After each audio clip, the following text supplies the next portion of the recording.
Control news में आपका स्वागत है। आज हम बिजवासन विधानसभा के आम आदमी पार्टी के लोकप्रिय समाज सेवी विनोद कुमार यादव जी से क्षेत्रीय मुद्दों पर सीधी बात करेंगे। विनोद जी, खबर कंट्रोल न्यूज़ में आपका स्वागत है सर। बहुत बहुत धन्यवाद। सबसे पहले जान लेंगे सर, वार्ड के निगम पार्षद का काम कैसा है सर? मैं आपसे पूछना चाहता हूँ कि आप सीधे ही मेरे पास आए हैं, वार्ड में घूमे भी हैं? सर पूरे घूमते हुए आए आप? घूमते हुए आए। तो आपने देखा होगा कि जो वार्ड है हमारा, उसमें रोड की भी हालत बड़ी ख़राब है, नालियों में पानी प्रॉपर चल नहीं रहा है, सीवर भरे रहते हैं। यानी जो निगम पार्षद के बड़े लिमिटेड तो काम होते हैं जी। उसके बाद भी हमारे निगम पार्षद जी अपने मस्ती में 4 साल काट चुके हैं और 5वें साल की काटने की तैयारी में है। क्षेत्र की बुरी हालत है और क्षेत्र की जनता त्राही त्राही कर रही है। क्षेत्र की जनता बदलाव चाहती है और जो हालात हैं वो आपने यहाँ पे जब वार्ड में आप घूमे हैं तो आपने उसका नज़ारा ज़रूर देखा होगा। स्वीपर समय पे आते हैं सर? उपलब्ध है स्वीपर? हमें तो नज़र आते नहीं भाई, हमें तो नज़र नहीं आते। क्षेत्र की जनता बदलाव चाहती है सर नगर निगम को लेकर? आप खुद महसूस कर रहे होंगे, एक ही आवाज़, मैं तो पूरी दिल्ली के अंदर एक ही आवाज़ सुन रहा हूँ कि सबके ज़बान पर एक ही है, आम आदमी पार्टी, केजरीवाल जी। केजरीवाल ने जो दिल्ली में जो काम किए केजरीवाल जी ने, वो किसी से छुपे नहीं हैं और ये अपने आप में बयान करते हैं कि जब हम 2013 में आए जी, हमने 28 सीट ली, जब हम 2015 में आए हमने 67 सीट ली और फिर 62 सीट ली। हमारी लोकप्रियता में कहीं कोई कमी नहीं है। हमारे कामों को देखकर जनता, दिल्ली की जनता समझदार है, वो कामों को देख के वोट देती है और मुझे पूरी उम्मीद है कि निगम में भी केजरीवाल जी की सरकार बनेगी, एमसीडी में केजरीवाल जी की सरकार आएगी, आम आदमी की सरकार बनेगी। आम आदमी पार्टी की सरकार की आशा करते हैं सर। 2022 में नगर निगम चुनाव होंगे, 272 की फाइट, वार्ड की फाइट होगी। कितनी सीट आने की संभावना है सर आपको? देखिए, मैं तो ऐसा मानता हूँ कि हमने 67 सीटें विधानसभा में ली और लोगों ने हमारा काम भी देखा है, केजरीवाल जी के काम करने का तरीका देखा है, केजरीवाल जी के सरकार के सभी मंत्रियों का, एमएलए का काम करने का तरीका देखा है। मैं तो ऐसी उम्मीद करता हूं कि एक इतिहास हम रचेंगे और 272 में से 272 सीटें हम प्राप्त करेंगे।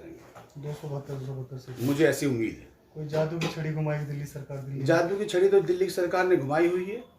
जादू की छड़ी घुमाई तभी तो तीसरी बार मुख्यमंत्री हमारे बने हैं। लगातार इतनी एक नई पार्टी, बिल्कुल नई पार्टी एक आई है और उसने लोगों को इतना मोहा है कि तीसरी बार हम बना रहे सरकार। तो जादू की छड़ी तो क्या है, काम होता है और केजरीवाल जी को काम करने का पता है, जनता को क्या चाहिए उनको पता है और वो काम करते हैं, वही एक जादू की छड़ी है।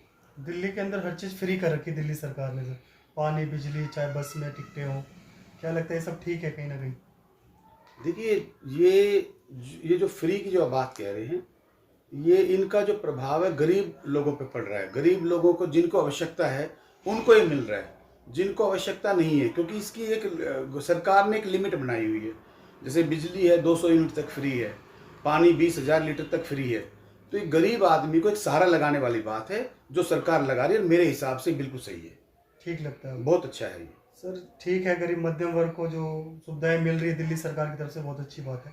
आपसे जान लेते हैं सर, जो टैक्स पेयर लोग हैं दिल्ली के अंदर, उनके लिए दिल्ली सरकार कभी नहीं सोचती सर, आपका क्या नहीं, आप ऐसा क्यों मानते? दिल्ली सरकार, मैं आप ये समझिए कि जब दिल्ली में 67 सीटें आती हैं तो वो केवल निचले तबके या मध्यम वर्ग की वजह से, इसका मतलब दिल्ली सरकार को सबने चाहा है, चाहे वो ऊपर का टैक्स पेयर हो या नॉन टैक्स पेयर हो, तभी दिल्ली में सरकार बनी है।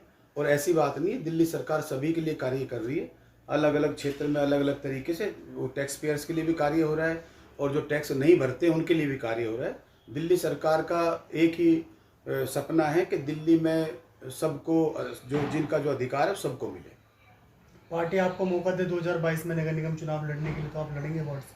मैं निश्चित रूप से लड़ूंगा और मैं उसकी तैयारी भी कर रहा हूँ बहुत ज़ोरों शोरों से। मैं क्षेत्र में लगा हुआ हूँ, लोगों से मिलता हूँ, क्षेत्र की समस्याएं सुनता हूँ। पार्टी का जो आदेश होगा वो सर्वोपरि होगा और वो मुझे मान्य होगा। आप जनता के बीच में जाते हैं तो जनता क्या समस्या बताती है आपको?